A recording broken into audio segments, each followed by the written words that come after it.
পাঁচটা বিষয়। প্রথম হচ্ছে খৌফ, 2 নম্বর জু, 3 নম্বর হচ্ছে ওয়ানাকসিম মিনাল আমওয়াল, 4 নম্বর হচ্ছে ওয়াল আনফুস, 5 নম্বর হচ্ছে ওয়াস সামারাত। এই পাঁচটা জিনিসের মেসাল দিয়েছে। প্রথম যে আল্লাহ খৌফ বলেছে, ইমাম শাফিঈ বলতেছে আল্লাহ সে খৌফ দ্বারা বুঝিয়েছে আল্লাহর ভয়ের কথা। যে ব্যক্তি আল্লাহকে বেশি বেশি ভয় করে সে পরীক্ষায় পাশ করবে। 2 নম্বর হচ্ছে ওয়াল জু, রমজান মাসের রোজা। রমজান মাসের রোজা রাখলে পরিপূর্ণভাবে ওই আল্লাহর পরীক্ষায় পাশ করবে।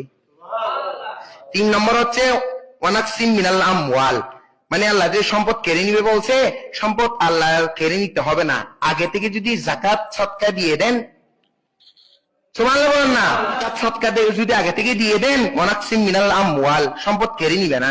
তো তার মানে সম্পদ হারিলদ্দা হাতুন জিতে জাকান নদের, যেবে সদকা নগরের, কৃপণতা করের, বহিলতা করের, তার তো সম্পদ হারিলত দে আল্লাহ আর তো লইয়ে গিয়ে কি তো নলইব কি, তোর তো কেন লইব, সরাসরি লইব না, রোগ বিমারি দিলে ফেলিব দে, বিভিন্ন বলা মুসিবত ফরি যাবি গুই, তোর টিয়ার উপর টিয়া মারিবে, লক্ষ লক্ষ টিয়া, কোটি কোটি টিয়া, আর তোর লাইব তো বাজি, আর জীবন বাঁচা করিব, টিয়া দরকার নাই, জমিন দরকার নাই, তুই সামান্য 20টা বছর 5টা বছর তথা একদিন 1 সপ্তাহ বাঁচি ফেললে তুই কোটি কোটি টিয়া দি ফেলম ফরিব।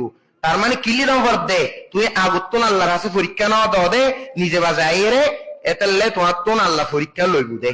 তার মানে তোমার তো পরীক্ষা দিবেলে যাকাত সদকা দি ফেলম ভরিব, ওয়ানাকসিম মিনাল আমওয়ালি, আল্লাহ পরীক্ষা লইবে আগে।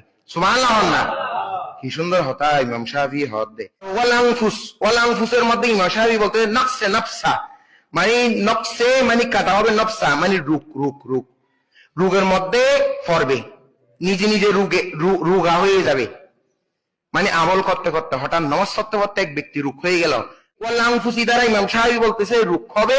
এই রোগের মধ্যে যদি আল্লাহকে রাজি করতে পারে রোগ থাকবে, কিন্তু যখন আল্লাহকে রাজি করবেন তখন পরীক্ষায় পাস হয়েছেন। অনেক সুন্দর কথা। এরপর বলতে ইমাম শাফিঈ বলতেছে 5 নম্বর নকশে সামারত, ওয়াস সামারত দ্বারা নকশে সামারত, মানে সামারত মানে ফল ফলাদি, উনি এটা বলে নাই, ওনার ব্যাখ্যা উনি বলতেছে সন্তানের মৃত্যু, কেননা সন্তান হলো পিতার অন্তরের ফল। সন্তানের মৃত্যু হয়ে গেলে বাবা থেকে অবশ্যই ধৈর্য ধারণ করতে হবে, তখন বাবা হচ্ছে পরীক্ষায় পাস করবে।